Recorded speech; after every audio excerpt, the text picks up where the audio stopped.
الحمد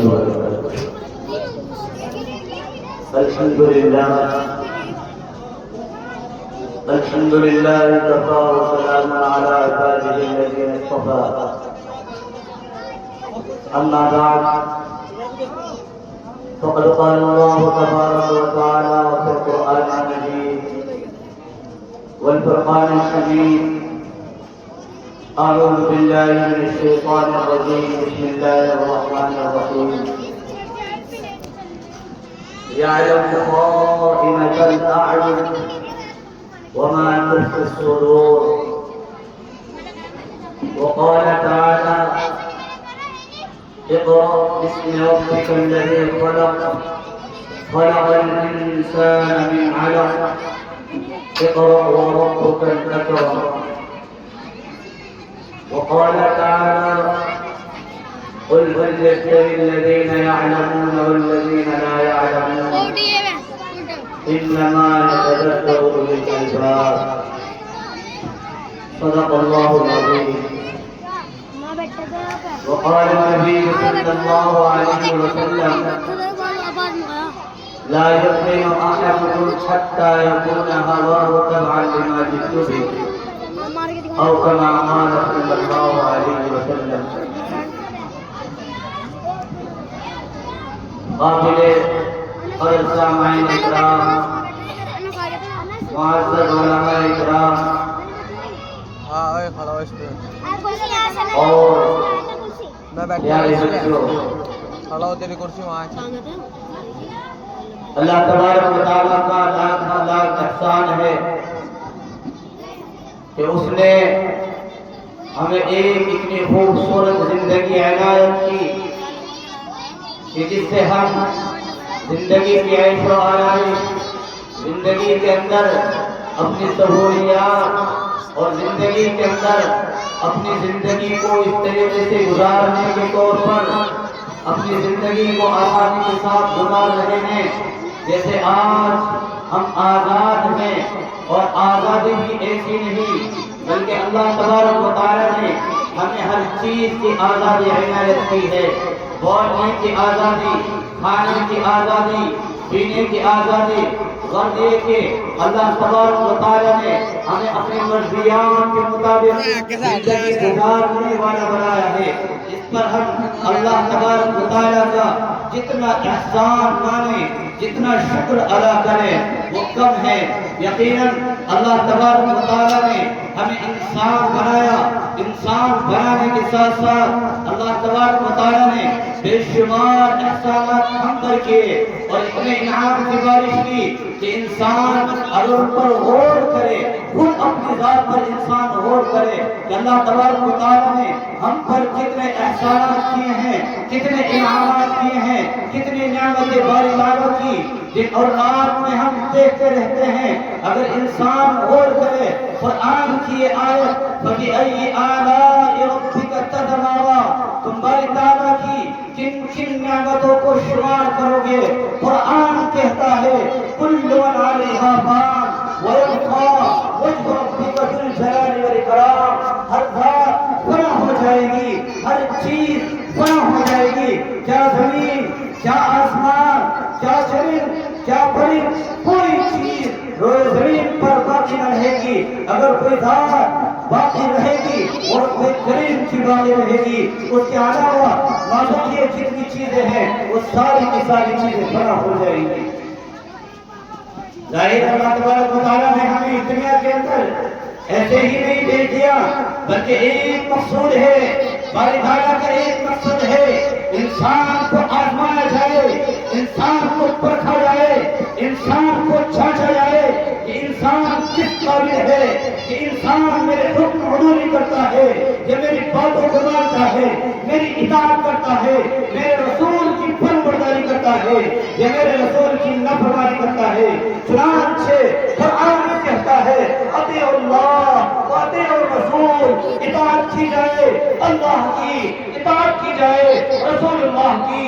جس نے اطاعت کی اللہ کی وہ بھی کامیاب ہے، جس نے اطاعت کی رسول اللہ کی وہ بھی کامیاب ہے. اور اگر کوئی انسان اللہ تبارک و تعالیٰ کے علاوہ رسول اللہ صلی اللہ علیہ وسلم کی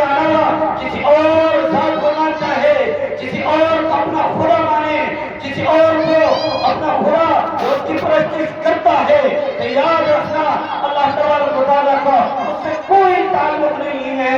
اللہ تبارک و تعالیٰ نے کہا ہے ان اللہ لا یغفر ان یشرک بہ ویغفر ما دون ذلک لمن یشاء. اللہ جسے چاہے گا بخش دے گا، جسے چاہے گا اس کی مغفرت کر دے گا، جس کی چاہے گا اللہ تبارک و تعالیٰ گناہوں کو معاف کر دے گا. لیکن اگر روئے زمین پر کوئی انسان باقی رہے گا جس کے اللہ تبارک و تعالیٰ نہ بخشش کرے گا نہ مغفرت کرے گا، اس کے اللہ تبارک و تعالیٰ سخت طریقے سے پکڑ کرے گا، اس کے بارے میں اللہ تبارک و تعالیٰ نے کہا ہے وہ مشرک ہے، مشرک ہے، مشرک ہے. چنانچہ اللہ تبارک و تعالیٰ کے ساتھ جو انسان کسی کو شریک کرے اللہ تبارک و تعالیٰ اس کو نہ بخشے گا نہ معاف کرے گا.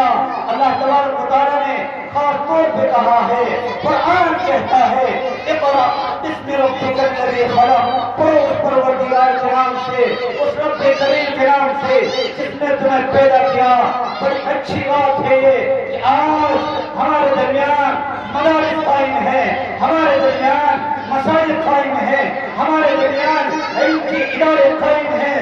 قسم خدا کی اگر یہ ادارے نہ ہوں، یہ علماء نہ ہوں، یہ صلحاء نہ ہوں، یہ اتقیاء نہ ہوں، یہ اللہ کے بندے نہ ہوں، تو یاد رکھو آج ہمیں اس کا بھی علم نہ ہو کہ ہم نماز کیسے پڑھیں، روزہ کیسے رکھیں، ہم کس امت میں ہیں، ہمیں کسے ماننا چاہیے، کسے نہیں ماننا چاہیے، ہمیں کس کے سامنے جھکنا چاہیے، کس کی اطاعت کرنی چاہیے.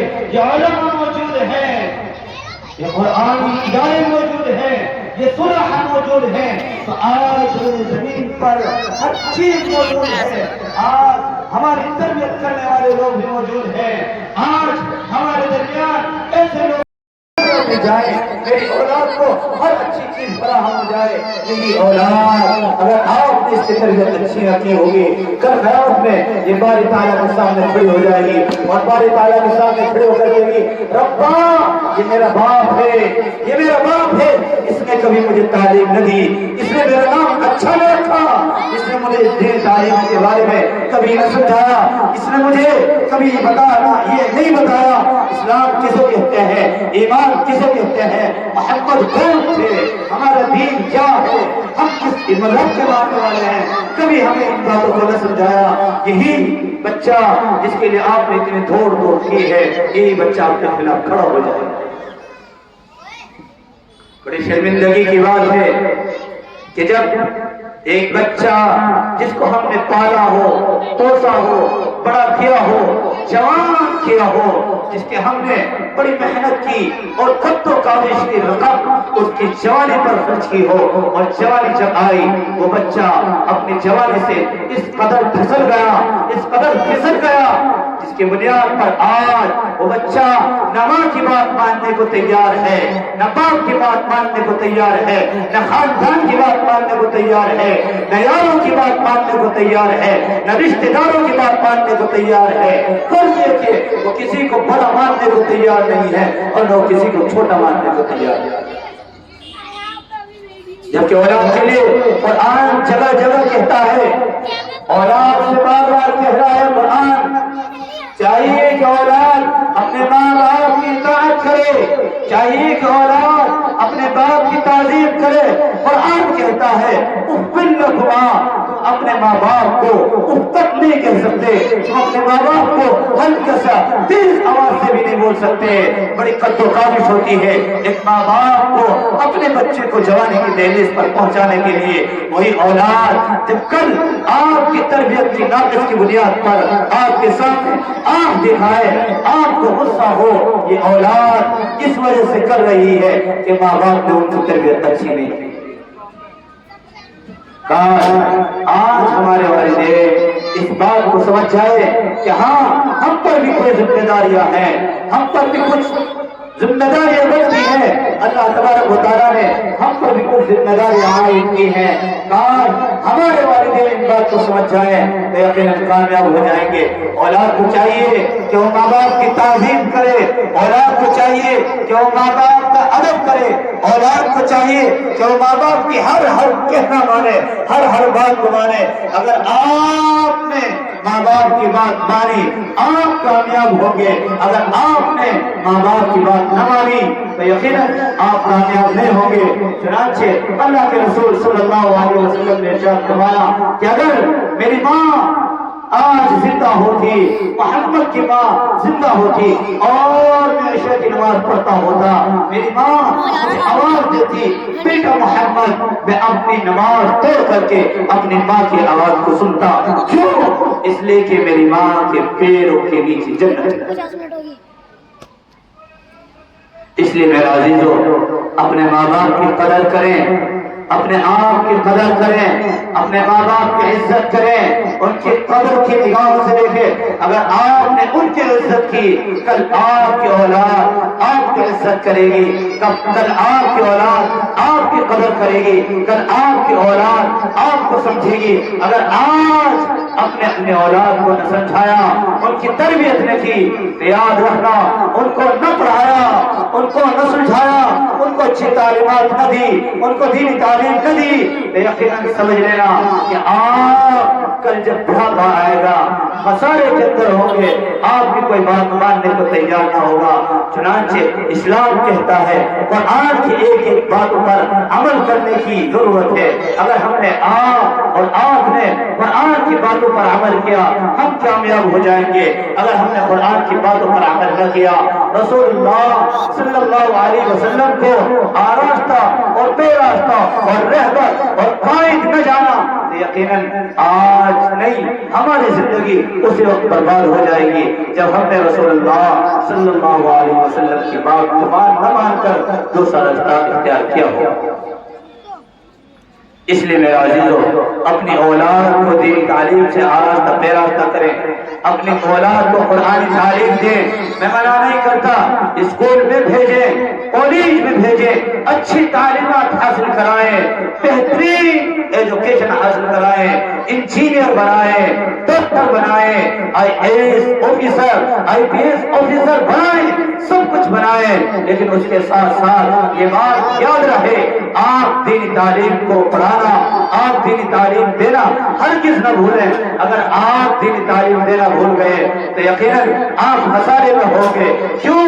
یہی اولاد کل آپ کے خلاف کھڑی ہو جائے گی، رب کے سامنے یہی اولاد کل کھڑی ہو جائے گی رسول اللہ صلی اللہ علیہ وسلم کے سامنے اور کھڑے ہو کر کہے گی ربا میں نے دنیا کو حاصل کی، مجھے دنیا کو حاصل کرائی گئی، مجھے دنیا کو سکھائی گئی، دنیا کا علم تو دیا گیا، لیکن میرے ماں باپ نے کبھی مجھے آخرت کا علم نہ دیا، کبھی مجھے آخرت کے بارے میں نہ بتایا، کبھی مجھے دینی تعلیم سے آراستہ پیراستہ نہ کیا۔ اچھی بات ہے، قرآن کی سب سے پہلے وحی جب قرآن نازل ہوا قرآن نے کہا اقرا بسم ربک الذی خلق، پڑھو اس پروردگار کے نام سے، پڑھو اس رب کریم کے نام سے، پڑھو اس ایشور کے نام سے، پڑھو اس اللہ کے نام سے، پڑھو اس گور کے نام سے جس نے تمہیں پیدا کیا۔ اگر آپ نے سب سے پہلی آیت کو سمجھ لیا ہوتا، ہم نے پہلی آیت کو سمجھ لیا ہوتا، آج ہم میں سب انسان ایجوکیشن والے ہوتے، سب انسان تعلیم یافتہ ہوتے۔ صحابہ کرام رضوان اللہ تعالی علیہ اجمعین کی زندگی کو دیکھے، ہر صحابی رسول علم والا تھا، عمل والا تھا، وہ قرآن کی ایک بات کو سنتے، رسول کی ایک بات کو سنتے، ہر انسان سنتا، پہلے اپنی جامہ پہنا تھا، عمل کرتا، ایک قرآن کی بات کو، ایک قرآن کے حکم کو سنتا، عمل کرتا، اس کے بعد دوسری آیت پڑھتا۔ ہمیں بھی چاہیے ہم قرآن سنتے تو ہو، ہم حدیث سنتے بھی ہیں، ہم جانتے بھی ہیں دین کیا ہے، لیکن ہم عمل کرتے نہیں۔ اگر عمل کرتے آج ہم تو آج مسلمانوں پر یہ حالات نہ آتے، مسلمانوں پر یہ حالات